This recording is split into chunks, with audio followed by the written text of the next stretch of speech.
Hello student. आज का topic है इलेक्ट्रोमैग्नेट, जो आता है आपके magnetic effect of electric current से। तो ये टॉपिक छोटा सा टॉपिक है, ये वीडियो भी छोटी सी बनेगी, पर इसमें पूरा फुल कॉन्सेप्ट होगा, सारी चीजें डिटेल से बताई जाएंगी और काफी छोटा सा टॉपिक है और 100% बोर्ड के एग्जाम में ही आता है, सीबीएसई बोर्ड में। तो इसे अच्छे से पढ़िएगा, डेफिनेशन उसे याद करिएगा, उनकी कुछ क्वालिटीज होती हैं, प्रॉपर्टीज होती हैं, उन्हें देख लीजिएगा, इतना ही इनफ है। अब देखिए, इलेक्ट्रोमैग्नेट नाम से क्या लगता है? एक ऐसा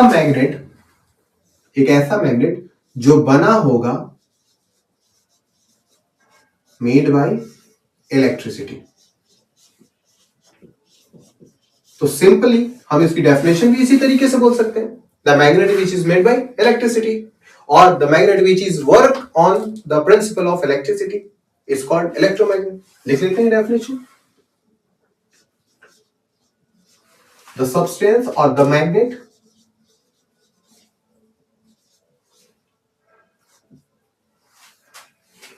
which is made by current or run on passing the current called electromagnet। ठीक है, आसान है। ऐसा मैग्नेट जो इलेक्ट्रिसिटी के थ्रू चलता हो या उससे बना हो उसे हम बोलते हैं इलेक्ट्रोमैग्नेट। अच्छा, ये तो होगी इसकी डेफिनेशन। इसकी एक खासियत पहली क्या है? जब तक करंट होगा तब तक ये काम करेगा, करंट खत्म ये काम करना खत्म। तो इस हिसाब से इसे क्या बोल सकते हैं? ये एक तरह का टेम्पररी हुआ ना, हमेशा के लिए तो रहने वाला नहीं। तो ये क्या है? It is a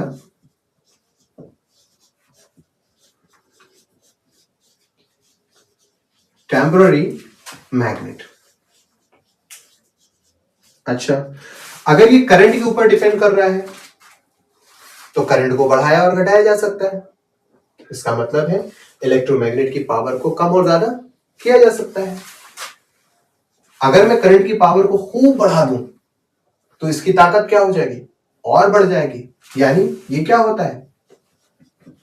it is a strongest magnet. क्योंकि ताकत इसकी डिपेंड किस पे करती है? करंट के ऊपर। और करंट की पावर चाहे जितनी चाहो उतने बढ़ा लो, तो ये सबसे ज्यादा ताकतवर मैग्नेट होता है। ठीक है, अब देखिए इसको बनाना है। बनाने के लिए क्या करना पड़ेगा? आपको एक इंसुलेटेड कॉपर वायर ले लो। ठीक है, मान लेते हैं मैं एक सॉफ्ट आयरन ले लेता हूं, रॉड, ये इस तरीके से। ये हो गया मेरा सॉफ्ट आयरन रॉड। अब मैं क्या करूंगा? मैं यहां से एक वायर को, जो कि इंसुलेटेड वायर होगा कॉपर का, उससे इस तरीके से टर्न करूंगा, इस तरीके से खूब ढेर सारी टर्निंग करूंगा। पहला, नंबर ऑफ टर्न को क्या करना है? इंक्रीज करना है। किस चीज के लिए? पावर को बढ़ाने के लिए। इसका मतलब मैं यहां पे पॉइंट लिख दूं, the magnitude of electromagnet is depend upon number one, जितना ज्यादा टर्निंग करोगे इंसुलेटेड कॉपर वायर की उतना ज्यादा स्ट्रॉन्ग मैग्नेट होगा। Depend upon number of turn, या नंबर ऑफ कॉइल।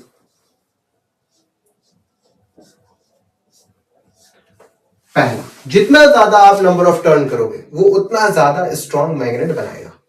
ठीक है, मैंने इसको खूब टर्निंग कर दी और इसे कनेक्ट कर दिया अपना बैटरी से कनेक्ट कर दिया।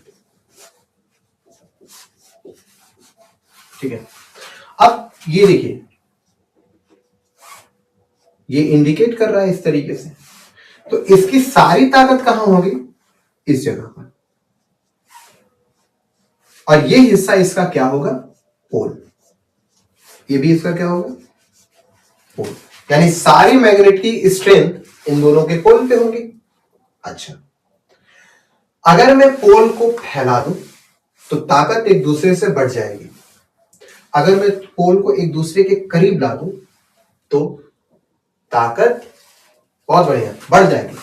तो दूसरा पॉइंट यहां पर इंडिकेट ये हो रहा है कि हमें किसी तरीके से इस पोल और इस पोल के बीच में जो गैप है ना, एयर गैप, जिसमें हवा आती जाती है, एयर गैप, उस गैप को क्या करना है? जितना हो सके उतना कम कर देना है। Reduce the air gap between their poles. उनके पोल्स के बीच की जो एयर गैप है उसको क्या कर दो? रिड्यूस कर दो, कम से कम कर दो, यानी करीब ला दो, तो इसकी ताकत क्या हो जाएगी? बढ़ जाएगी। तीसरा जो कॉमन है हमारा, वो क्योंकि ये किसके ऊपर काम करता है? करंट के ऊपर, तो हम करंट के ऊपर भी बात कर सकते हैं, यानी by increasing the current. Current को क्या कर सकते हैं? करंट को बढ़ाकर भी हम इलेक्ट्रोमैग्नेट को तैयार कर सकते हैं। अच्छा, फिर से देखिए इसमें है क्या? इलेक्ट्रोमैग्नेट होता क्या है? इलेक्ट्रोमैग्नेट बना है इलेक्ट्रो और मैग्नेट से। इलेक्ट्रो मतलब इलेक्ट्रिसिटी, ऐसा मैग्नेट जो इलेक्ट्रिसिटी पे काम करता है उसे इलेक्ट्रोमैग्नेट कहते हैं। ये डेफिनेशन है और इसके कुछ पॉइंट्स हैं। अगर ये करंट के ऊपर काम करता है, इलेक्ट्रिसिटी पे काम करता है, तो जब तक वो रहेगी तब तक वो काम करेगा, नहीं रहेगी नहीं काम करेगा, तो इसे हम क्या बोल सकते हैं? टेम्पररी मैग्नेट बोल सकते हैं। और यहां पर देखिए जरा, अगर मैं करंट को बढ़ा दूं तो ताकत बढ़ जाएगी, क्योंकि करंट के ऊपर डिपेंड कर रहा है। तो ये एक तरह का स्ट्रॉन्गेस्ट मैग्नेट होता है। इसका इस्तेमाल कहां कर सकते हैं? बुलेट जैसे ट्रेन होती है मैग्नेट की, और ट्रेन चलाने के लिए नीचे की साइड में हम इलेक्ट्रोमैग्नेट का यूज कर सकते हैं, है ना। लिफ्टिंग के लिए इलेक्ट्रोमैग्नेट का इस्तेमाल कर सकते हैं। कोई भी सामान जमीन के अंदर हो या किसी कबाड़ के अंदर हो, बहुत हैवी हो और उसको उठाना हो, लिफ्ट करना हो, तो भी हम इसका इस्तेमाल कर सकते हैं। अब इसे बनाने का तरीका क्या होता है? हमें एक सॉफ्ट आयरन रॉड लेना होता है। क्या लेंगे? Soft iron rod, iron rod. अब इसका सवाल है, सॉफ्ट ही आयरन रॉड क्यों लिया?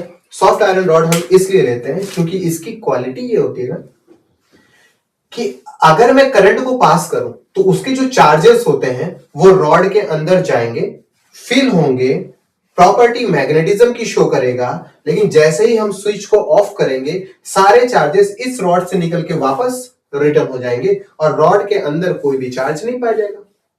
यानी जब करंट पास हो रहा था तो चार्ज है, और जब करंट पास नहीं हो रहा था तो चार्ज उसका खत्म हो गया। इससे चार्ज को कम ज्यादा किया जा सकता है, इसलिए हम क्या इस्तेमाल कर रहे हैं? Soft iron rod. तो सॉफ्ट आयरन रॉड के ऊपर हम लोग क्या करेंगे? कॉपर के इंसुलेटेड वायर को खूब टर्निंग देंगे, जितना ज्यादा हो सकता है उतना टर्निंग दे। ऐसा करने पे, करंट पास करने पे, ये पूरा रॉड क्या बन जाएगा? इलेक्ट्रोमैग्नेट बन जाएगा। अब इलेक्ट्रोमैग्नेट के दो पोल्स होंगे और इन दोनों पोल्स को अगर मैं दूर करूं तो इनकी ताकत बढ़ जाएगी और करीब करूं तो ताकत और ज्यादा इंक्रीज हो जाएगी। यानी इनकी ताकत के ऊपर बात अगर की गई तो यहां पे ये देखा गया कि मैग्नीट्यूड जो होता है इलेक्ट्रोमैग्नेट का वो डिपेंड कर रहा है पहली चीज पे, नंबर ऑफ टर्न के ऊपर। जितना ज्यादा नंबर ऑफ टर्न करोगे उतनी ज्यादा स्ट्रेंथ, जितना कम नंबर ऑफ टर्न करोगे उतनी कम strength. Reduce the air gap between their poles. इनके पोल्स के बीच की गैपिंग जो होती है उसे क्या कर दो? कम से कम कर दो, ताकत अपने आप बढ़ जाएगी। By increasing the current, current को बढ़ा दो, इसकी ताकत क्या हो जाएगी? बढ़ जाएगी। तो ये छोटा सा टॉपिक है और ये 100% एग्जाम में आता है, तो आप इसको आराम से याद कर लीजिए। ये डेफिनेशन जरूर से जरूर याद करिए और ये जो 3 पॉइंट्स है इसका इंपॉर्टेंस जरूर से याद करिए। Thank you.